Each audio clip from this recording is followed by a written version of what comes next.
So as some of you have seen in the past, or will see in the future, the original Wreck-It Ralph was my favorite movie of 2012 because I didn't know what Wolf Children was yet. Not being much of a gamer, it didn't bother me that it didn't turn out to be the massive video game crossover as it somewhat misleadingly advertised. I loved how they designed the world, I loved how they implemented the video game rules, I loved Felix, I loved Calhoun, I think King Candy is one of the better twist villains in entertainment, not necessarily unpredictability, but above all, I love Ralph, I love Vanellope, and I love them together. Not romantically. And damn it if it doesn't have one of the most heartbreaking moments in Disney history. So I, like everyone else, was stoked about a sequel. And then when the trailers came out, while everyone was gushing over the princesses, their original voice casts, and the exploding pancake bunnies, other people were looking at the real website billboards and the Oh My Disney site as the only search result for a totally nuts website. BT dubs, I was right that scene has completely different dialogue in the movie. Some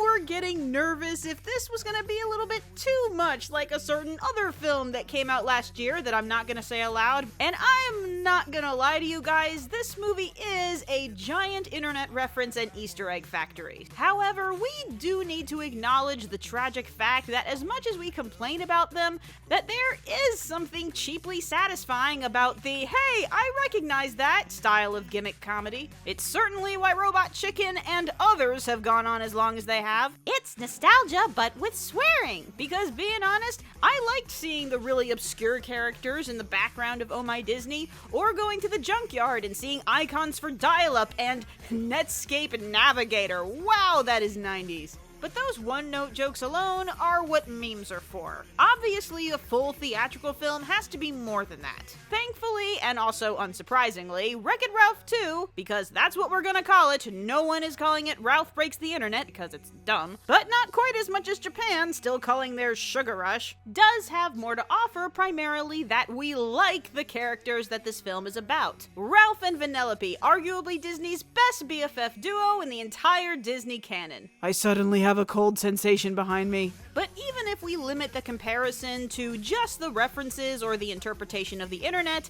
it is still superior in so many ways. Where one movie felt so one-dimensionally young people pandering that they barely knew how phones worked. And here, I'm not gonna say there are no moments like that, but overall the creators do seem to actually know what they're talking about, so they're able to have a lot more fun and cleverness in their visual gags and depictions. And even if it's still product placement, their advertising of real sites aspect is more or less limited to that first introductory scene with all the billboards, and they crash through a couple of buildings in the climax. Hi, Man of Steel. But if it does have a scene that takes place inside a certain well-known website, at least it's for story reasons. It's not just obstacles brought to you by Candy Crush that the characters waste time in until we go to the next one.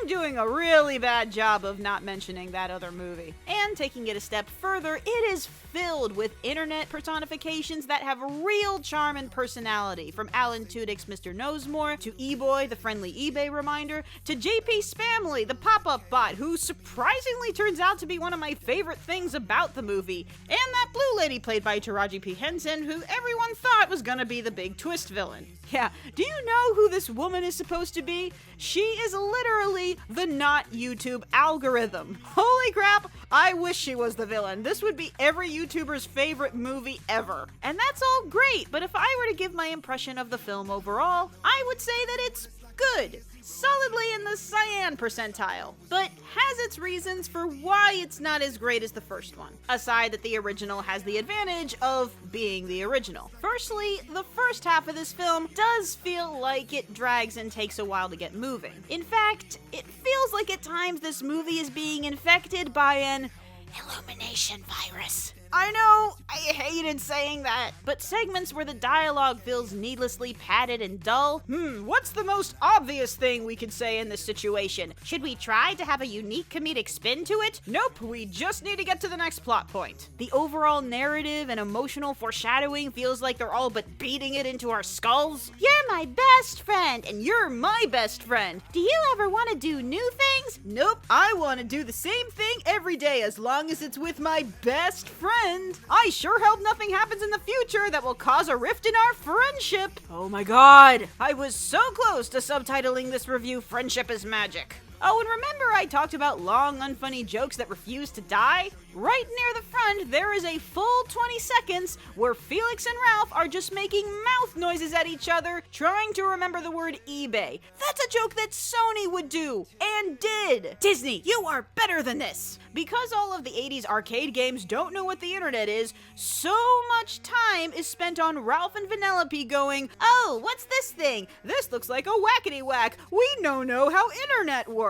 Yes, a certain percentage of that is justified just in setting up how this internet works, but we don't need to go through this all, and it just keeps going. And while I admitted to liking some references, when we get to the viral video montage, I just wanted to die. This did feel like a bunch of old people patronizing a bunch of 10-year-olds. But I acknowledge that the motivation for this is just as shallow as all of the others, and the difference in my reaction between the references of pop culture that I like and the pop culture I'm ambivalent about. With the arguable exception that the viral content is a little bit more susceptible to one of the biggest drawbacks of reference humor, that they gradually become dated. In the first one, everything is already old, so we know which ones stand the test of time. We don't know if anyone's gonna remember this 5 years from now. And why is the name of this website different? Because if you said YouTube, you wouldn't be allowed to mock it? Well, mock it. Mocking is when you say plainly exactly what something is, right? I will, however, give just a little bit of credit that they somehow managed to work in their incredulity that the B movie became a meme. And then sadly, a lot of this movie's best jokes and scenes, say it with me now, already revealed in trailers, as well as unveiling the main emotional arc of the film. And that was exceptionally frustrating because we're used to Disney hiding that extra layer of depth and story that advertising doesn't even touch, and it's just not quite there. I guess they've forgotten how to do that without twist villains. Or just high expectations because Wreck-It Ralph. At least expectations don't matter as much on repeat viewings. Of course, why would people bother if they didn't care the first time, but I really do think this film is greatly improved a second time through. Because there is a lot to enjoy here. Aside from the already mentioned, there's Disney managing to design a GTA 4 game that really does feel like one, its crazy car chases, and that it features a scene that was so bizarre my friend was compelled to write something down right in the middle of it. Yes, it is Vanellope's I Want song, and it was amazing.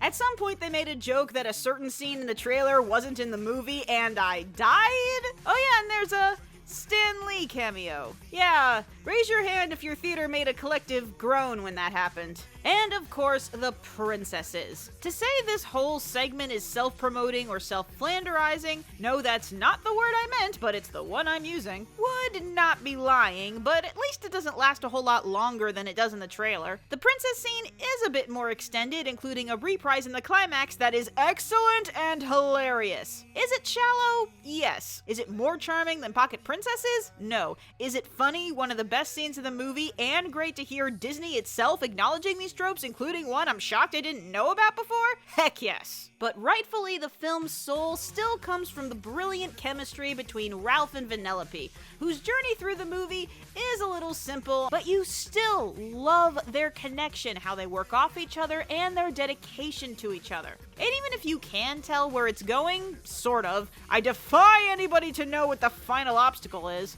it still strikes a nerve by highlighting a very relatable relationship dilemma. And it even somewhat justifies why the friendship emphasis feels like it comes off a little strong, because coming off strong is kind of Ralph's thing in this movie. Taking excessive actions out of dependency and abandonment issues, which is not unprecedented. He was isolated, feared, and disregarded for most of his life until the first movie. And it's given enough of a unique touch by committing to a decision that other kids' movies with similar stories usually back out of, and concluding with one of their classic heartfelt endings. Now, given audience reaction so far, this is proving to be one of the more divisive of the modern Disney films. While no one thinks it's bad, a lot agree it's less than what we're used to from them. And that feels accurate. In its big picture broad strokes, it does tend to lean toward the tamer, conventional family films that older audiences usually care less for, but it also feels like an anomaly. Like, this is Disney's one major cash-in meta fan service project. Until the inevitable princess crossover movie. But it shows its quality in the details, with a good story, fun creative interpretations and visuals, and characters that we love. Oh, and the after-credit joke is hilarious.